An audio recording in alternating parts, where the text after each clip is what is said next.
Alright guys, I'm going to show you the simplest and the easiest way to chain up a pickup. I looked online to see what some of the other guys, how they were putting on their chains just out of curiosity, and I was very much not satisfied with what they were doing. Some of them were trying to lay the chains on the ground and back onto them. I don't know. There was nothing that I felt was reasonable, so I'm going to introduce just the quickest way to put a pair of chains on, and it's the same on both sides. So I've already chained up the other side. I'm not going to do a repeat.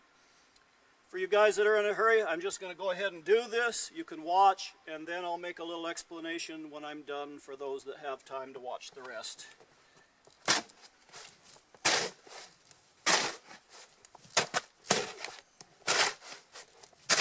Yeah, you got to get a little area if you don't want to get too wet, of course.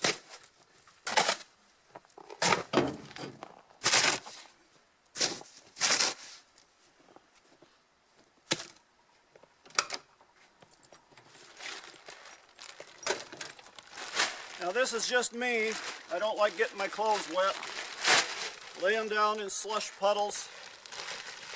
I never used to mind it when I drove the propane truck and it was about 4 o'clock in the afternoon if I had to lay down and chain up to make one more delivery and get my clothes wet. But I didn't like it at 9 o'clock in the morning when my coveralls were all soaked and I had to go through the day cold, if you know what I mean.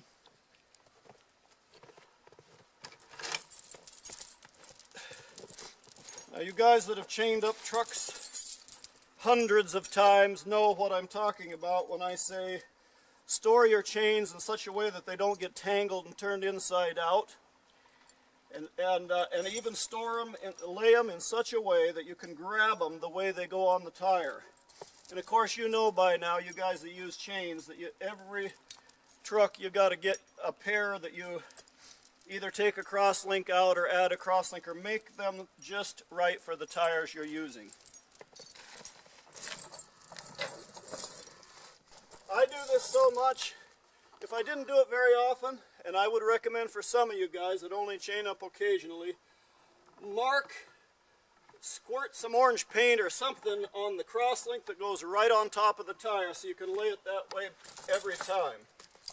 And by the way, you want to get this centered exactly with the center of the harness on the top, and you're going to have the length of this chain exactly to where you'll see in a moment. But don't hang it. When you hang it, get the top set and then get the sides.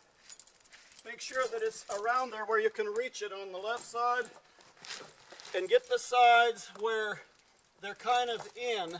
You'll pull those around later, okay?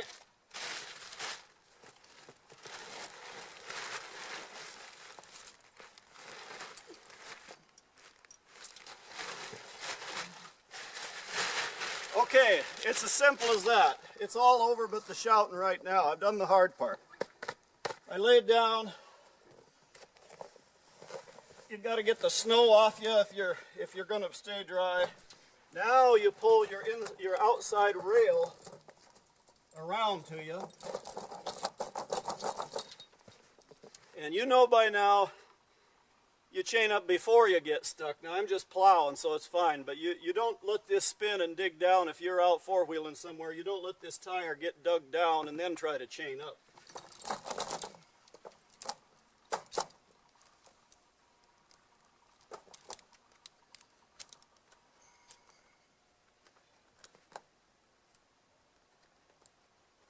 There you are. It's about 1.5 minutes altogether, a couple minutes. And I don't even hook the rubber bungees. Now I know everybody else does that. I hate those things. I don't hook rubber bungees or anything. I just connect this so tightly and I fit it so snugly that it will not come off. Over in the oil fields, they had some terrible accidents, big trucks. They had one I know that there was a ski resort in Colorado years ago where a semi with 2 big trailers full of diesel. And why they had 2 trailers on there, I don't know. One would have been too much. Was trying to pull a grade to a ski resort, spun out, set the air brake, but it didn't hold. slid back and crashed over into a canyon. I saw the photos of it. They had a huge oil field sized crane trying to lift the wreckage of that beautiful, it was a like new truck. But the tanks were ruptured. The red dyed diesel had run down the slope and it crossed into like an Indian reservation, wilderness or whatever. They had spill people up there. It was a horrible accident. The driver survived, thankfully. All of that could have been avoided with a pair of single rail chains to fit that semi. That's what we used. We always had 22.5 full-size tires, 22.5 chains, and we did the same thing, just exactly the same thing as we're doing here.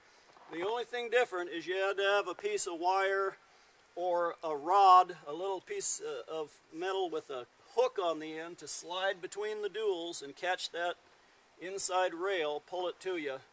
Or else you had to take your coat off and reach clear up between the duals, which is hard to do. But it was the same principle, single rail chains, and it's the same, you put them on exactly the same way as we've done on the pickup. Okay, thank you.